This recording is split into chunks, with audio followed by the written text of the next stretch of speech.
military wake up.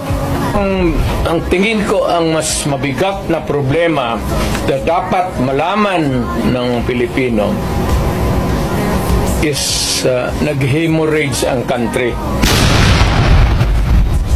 Pati yung PhilHealth nga na hindi sa gobyerno, contribution natin yan, yun ang yung 16 billion na nilipat nila. That is the most dangerous at dapat putang inestapa yan. Ang SSS kinuha rin 62 billion. Private rin yan. LBP 62 billion. DBP 62 billion. Kaya yung sa sundalo pati yung retirement nila patay yan.